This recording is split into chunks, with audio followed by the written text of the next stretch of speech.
Baik, Assalamualaikum warahmatullahi wabarakatuh. Perkenalkan, nama saya Salfitri dengan NIM 2405316. Saya merupakan mahasiswa program studi pendidikan ekonomi. Baik, pada kesempatan kali ini saya ingin membuat video pembelajaran tentang pemahaman saya terkait materi pada pertemuan ke-11. Nah, jadi itulah tujuan saya membuat video ini ialah untuk memenuhi tugas mata kuliah pengantar ekonomi pembangunan, di mana pada tugas kali ini kami diperintahkan untuk membuat video pemahaman kami terkait materi tentang strategi dan juga kebijakan perencanaan pembangunan. Nah, menurut pemahaman saya, strategi dan juga kebijakan perencanaan pembangunan ini merupakan peran penting di mana dengan kebijakan yang diambil oleh pembuat keputusan atau pembuat kebijakan itu akan berpengaruh dan berdampak ke depannya bagi kehidupan masyarakat. Nah, di mana jika keputusan atau kebijakan yang diambil oleh pembuat kebijakan ini sesuai atau bagus, maka dapat meningkatkan kesejahteraan masyarakat. Begitu juga sebaliknya, jika keputusan yang diambil itu salah, maka akan menyebabkan rendahnya kesejahteraan masyarakat. Nah, kemudian selain itu, di sini saya juga mengetahui sedikit terkait tentang konsep dasar dari perencanaan pembangunan. Nah, di mana konsep dasar perencanaan pembangunan ini merupakan proses penetapan tujuan pembangunan, yaitu dengan menentukan cara-cara untuk mencapai tujuan tersebut. Nah, yaitu misalkan dengan melalui beberapa kebijakan dan juga strategi yang akan diambil. Jadi, kayak perencanaan pembangunan merupakan proses yang berkelanjutan untuk menetapkan tujuan, mengidentifikasi sumber daya, merumuskan energi, dan juga mengevaluasi hasil pembangunan. Kemudian, apa saja sih tujuan dari perencanaan pembangunan? Jadi tujuan utamanya mungkin untuk mempercepat proses pembangunan ekonomi dan sosial, mengurangi ketimpangan dan menciptakan stabilitas. Nah, untuk lebih rincinya itu ada beberapa tujuan dari perencanaan pembangunan. Yang pertama untuk meningkatkan pertumbuhan ekonomi, kemudian mengurangi tingkat kemiskinan dan pengangguran, kemudian meningkatkan kesejahteraan masyarakat, mendorong pemerataan distribusi pendapatan, dan juga meningkatkan kualitas sumber daya manusia. Itu mungkin yang saya ingat beberapa poin. Nah, memang dari poin-poin yang saya sampaikan, memang tujuan dari perencanaan pembangunan ini memanglah mengartikan bahwa perencanaan dari pembangunan ini memanglah sangat penting. Jadi dengan adanya perencanaan untuk ke depannya itu akan sangat berdampak kepada kehidupan bermasyarakat dalam suatu negara. Kemudian karakteristik dari perencanaan pembangunan yaitu mungkin perencanaan pembangunan ini lebih ke menentukan tujuan atau tujuan yang ingin dicapai gitu. Kemudian dalam perencanaan pembangunan ini tentunya melibatkan beberapa pihak, yaitu perlunya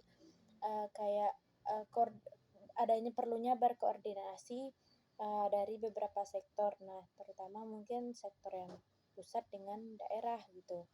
Kemudian bersifat dalam membuat perencanaan pembangunan ini tentunya ini harus adanya dasar bagi kita untuk membuat atau merencanakan suatu pembangunan. Nah, dasarnya yaitu berdasarkan data dan juga analisis. Jadi untuk membuat suatu keputusan kita perlu berpatokan kepada suatu data gitu. Nah, dalam perencanaan pembangunan ini menggunakan beberapa pendekatan, yaitu yang pertama ada pendekatan top down yang seingat saya yaitu merupakan pendekatan yang menekankan peran pemerintah pusat dalam menentukan arah. Jadi top down, jadi dari atas menurun gitu. Jadi dari pusat terlebih dahulu menentukan arah dan tujuan dan strategi pembangunan yang kemudian diimplementasikan oleh tingkatan yang lebih rendah. Jadi kayak pendekatan top down ini Jadi top yaitu dari atas kemudian baru menurun itu. Jadi intinya kayak keputusan itu diambil oleh pusat kemudian baru diikuti oleh pemerintahan atau yang tingkatan pemerintah yang lebih rendah gitu. Kemudian ada tingkat bottom up. Bottom up ini berarti dari bawah atau baru naik ya. Jadi di sini mungkin lebih ke masyarakatnya terlebih dahulu, dan juga tentunya ada koordinasi bersama pemerintah. Nah, mungkin perencanaan menggunakan pendekatan bottom up ini mungkin lebih efektif karena kan itu kan mulai dari masyarakatnya yang lebih rendah terlebih dahulu gitu. Mungkin akan lebih relate. Kemudian pendekatan partisipasi mungkin kalau menurut saya pendekatan partisipasi ini yaitu adanya gabungan antara keduanya gitu. Nah, kemudian sedangkan pendekatan strategis yaitu berfokus pada identifikasi dan pengembangan sektor-sektor strategis yang memiliki dampak pengganda, yaitu multiplier effect. Kemudian pendekatan spasi yaitu mempertimbangkan dimensi geografis dan perencanaan pembangunan. Nah, jadi pada pendekatan ini itu sangat memperhatikan aspek seperti lokasi, jarak, aksesibilitas, dan aglomerasi dalam menentukan strategi pembangunan. Kemudian kita beralih kepada kebijakan dalam perencanaan pembangunan. Yang pertama ada kebijakan fiskal yaitu instrumen utama dalam pembangunan perencanaan pembangunan yaitu melibatkan penggunaan anggaran pemerintah untuk mencapai tujuan pembangunan. Kemudian ada kebijakan moneter. Ini berkaitan dengan pengendalian uang beredar dan tingkat suku bunga untuk mencapai tujuan makroekonomi seperti stabilitas harga, pertumbuhan ekonomi, dan penciptaan lapangan kerja. Itu terkait kebijakan moneter. Kemudian kebijakan investasi yaitu di mana pada kebijakan ini tentunya menyusun kebijakan agar investasi untuk penerimaan atau menarik investasi terhadap suatu negara. Kemudian kebijakan industri itu berkaitan dengan sektor industri yang memang sangat merupakan sektor penting dalam unsur pembangunan mungkin. Kemudian kebijakan sosial. Nah, ini kalau kebijakan sosial ini lebih berfokus kepada peningkatan kualitas hidup masyarakat, yaitu dengan menyediakan layanan dasar seperti layanan pendidikan, kesehatan, perumahan, dan juga jaminan sosial. Kemudian kebijakan lingkungan bertujuan untuk memastikan keberlanjutan lingkungan dari proses pembangunan. Nah, di mana mungkin kayak proses pembangunan itu tidak menghambat atau merusak lingkungan sekitar sehingga dengan adanya proses pembangunan tidak menghentikan kehidupan yang berkelanjutan. Kemudian kita beralih kepada strategi yaitu ada strategi penganggaran yaitu proses pengalokasian sumber daya yang sumber daya finansial yang mendukung implementasi pembangunan. Jadi ini tuh lebih terkait kepada keuangan gitu, anggaran. Kemudian kelembagaan yaitu berfokus pada ke institut yang akan berperan dalam pembangunan. Jadi kalau yang penganggaran itu bagaimana finansial dalam pembangunan. Yang kedua yaitu lembaga-lembaga atau institut yang terlibat dalam mengambil strategi, kemudian monitoring dan evaluasi. Lalu ada strategi komunikasi dan partisipasi.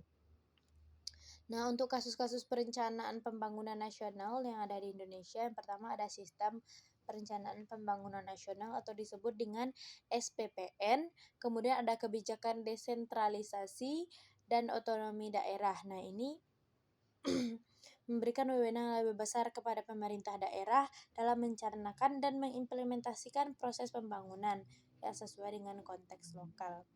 Kemudian strategi pembangunan berkelanjutan ada master plan percepatan dan perluasan pembangunan ekonomi atau disebut dengan MP3EI. Kemudian apa saja sih tantangan dan apa saja solusinya dalam perencanaan pembangunan. Nah, untuk tantangan sendiri yang pertama ada keterbatasan data dan informasi, yang kedua ada koordinasi lembaga, kemudian kapasitas kelembagaan, ketidakpastian dan kompleksitas, dan juga ketimpangan spasial. Kemudian, untuk solusinya yaitu ada perencanaan adaptif, pemanfaatan teknologi, pengembangan kapasitas, kemitraan multi stakeholder, dan juga pendekatan berbasis bukti. Nah, jadi dapat disimpulkan bahwa kebijakan dan strategi perencanaan pembangunan merupakan kemampuan krusial yang harus dimiliki oleh seseorang yang memiliki wewenang dalam membuat keputusan gitu, di mana dengan strategi dan kebijakan perencanaan ini akan berdampak kepada kehidupan masyarakat sebelumnya. Jadi bagi yang membuat keputusan tentunya harus benar-benar ahli di bidangnya. Mungkin sekian dari saya sadar sepenuhnya bahwa mungkin untuk, lancar atau untuk sempurna saya belum sanggup untuk menyampaikan pemahaman saya dengan sempurna. Salah dan kurangnya saya mohon maaf. Saya akhiri dengan wassalamualaikum warahmatullahi wabarakatuh.